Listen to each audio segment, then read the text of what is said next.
Les capsules Ado-Culture sont réalisées dans le cadre du projet vert de l'école secondaire du Chêne Bleu en collaboration avec la députée de Vaudreuil, Marie-Claude Nichols.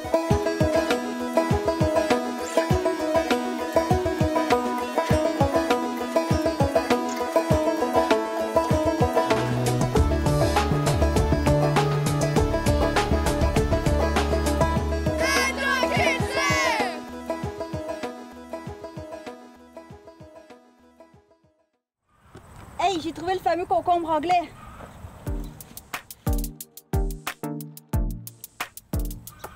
Yeah! Les cucurbitacées, donc ça veut dire quoi ce long mot-là? En fait, c'est la famille des concombres.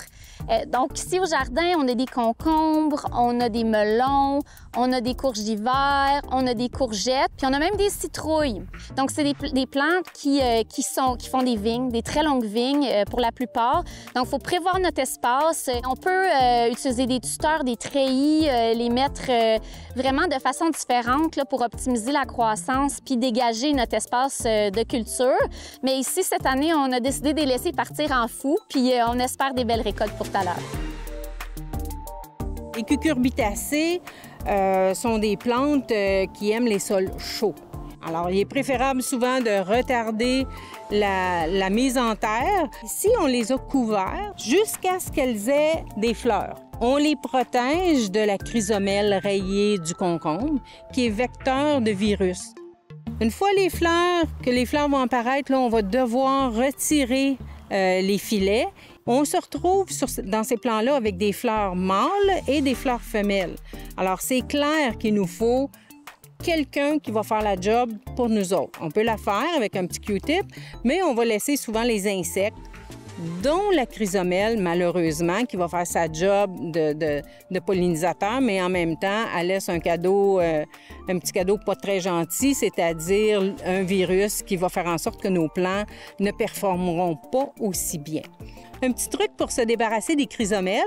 Alors, on se prend un Q-tip, on le trempe dans la vaseline et là, on s'approche de l'insecte et il colle sur notre Q-tip. Les brassicacées, c'est une famille qui regroupe plusieurs végétaux qu'on fait pousser ici au Chêne Bleu. Donc, devant moi, ici, il y a des brocolis, on a du kale, on a des verdurettes asiatiques. Je vais avoir des choux de Bruxelles, je vais avoir du chou-fleur. Donc, c'est une grande variété dans cette famille-là. Donc, c'est une famille qui est super intéressante, mais dont certains membres peuvent prendre beaucoup de place. Comme on peut voir ici, là, un simple plant de brocoli, ça peut prendre au-dessus de 2 pieds d'espace dans le jardin. Puis, ce qu'on récolte, en fait, c'est l'inflorescence qui est sur le dessus. Donc, il faut réfléchir à son espace quand on a le goût de planter des membres de cette famille-là, parce que c'est vraiment gourmand, tant en espace aussi qu'en fertilisant. Ça n'aime pas les sols, les températures chaudes, mais c'est un petit peu la raison pour laquelle souvent on est obligé de leur mettre des ombrières. Ça permet encore là de contrôler pour eux, d'avoir une température plus adéquate à leur développement. Une chose qu'on doit savoir de la famille des brassicacées, c'est que tout le feuillage, tout le feuillage se mange. Si on nous dit « enlève quelques feuilles de chou », bien, toutes les feuilles de chou que tu enlèves se mangent. Et les gens ne le savent pas et souvent, ça va se ramasser au compost, ce qui est un petit peu désolant parce que, encore là, on parle de gaspillage alimentaire. On pourrait vraiment cultiver moins puis en avoir autant si on prenait toutes nos feuilles de chou.